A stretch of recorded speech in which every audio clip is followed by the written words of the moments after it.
Hello learners of all ages, my name is Mr. Montgomery. I teach 4th and 5th grade math, and today we're going to be learning how to divide whole numbers by fractions.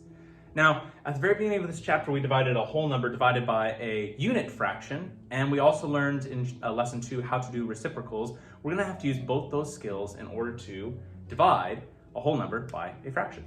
Now, first things first, just like with any other multiplying of fractions, we need to have a fraction and another fraction to divide. So I'm going to be taking my 8, which is 8 over 1. Now, when it comes to dividing fractions, technically you cannot keep the division symbol and divide fractions. We have to do a step called multiplying by the reciprocal. Hey, we had that reciprocal yesterday, which means that that second number is going to be flipped, or we're going to find the reciprocal of that second number. So we're going to flip this number, so we're going to have to multiply by the reciprocal. So I'm going to be flipping my numerator and denominator of my second number, and then I would multiply like I regularly do.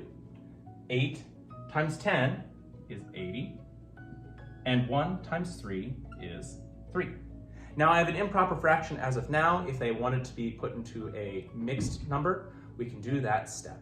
So let's take a look at an example where we're going to have to divide all the way and change it into a mixed number. So I have 3 divided by 2/3. First thing I'm going to be doing is putting 3 over 1, making sure that I have a fraction and another fraction. Now, second step, I cannot divide by a fraction. I have to multiply by the reciprocal. So I change that division symbol to a multiplication symbol, and I flip the numerator and denominator of my second number. So 3 would go on the top instead of the bottom, and 2 would go on the bottom instead of the top. Now I multiply straight across. 3 times 3 is 9, and 1 times 2 is 2. I have an improper fraction. I'm going to have to use the divide and popcorn method. So I have 9 divided by 2. 2 can go into 9 4 times, because 2 times 4 is 8. I subtract, I have 1 left over. So I have 4 and 1/2 as my answer. Let's do one last example, but with larger numbers. I have 20 divided by 8/9. Well, I'm going to have to put 20 over 1 as my first step. Now I'm going to have to multiply by the reciprocal of 8/9, which would be 9 over 8. Now I multiply just straight across. Or something that I could do in order to simplify right away. Do you remember that cross simplification? So I look at 1 and 9, I can't do that, but 8 and 20 can both be simplified by 4. So I could cross this out, I can cross this out and divide each one by 4, divide that by 4.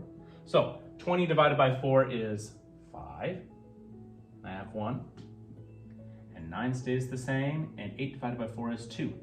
This is a lot easier to multiply than this. So 5 times 9 is 45 on the top, and 2 times 1 is 2. Now I gotta do a division problem and do this popcorn method afterwards. So 2 can go into 4 2 times. 2 times 2 is 4. Subtract, got 0. Bring 5 down. I have 2 can go into 5 twice. 2 times 2 is 4. Subtract, I have 1. So I have 22 is my whole number. 1/2. 22.5 is my answer. All right, my 5th grade friends, if you take a look at page 151, you'll see that we'll be doing practice problems number 9 and 11. The directions just say to divide. Make sure that we cannot technically divide by fractions. We're going to have to change the whole number, put it over 1, change the division symbol to a multiplication, and find the reciprocal of the second fraction. Then multiply like you regularly would, and make sure it's in simplest form. If you have any questions on how to divide whole numbers by fractions, please let me know when you come to class tomorrow.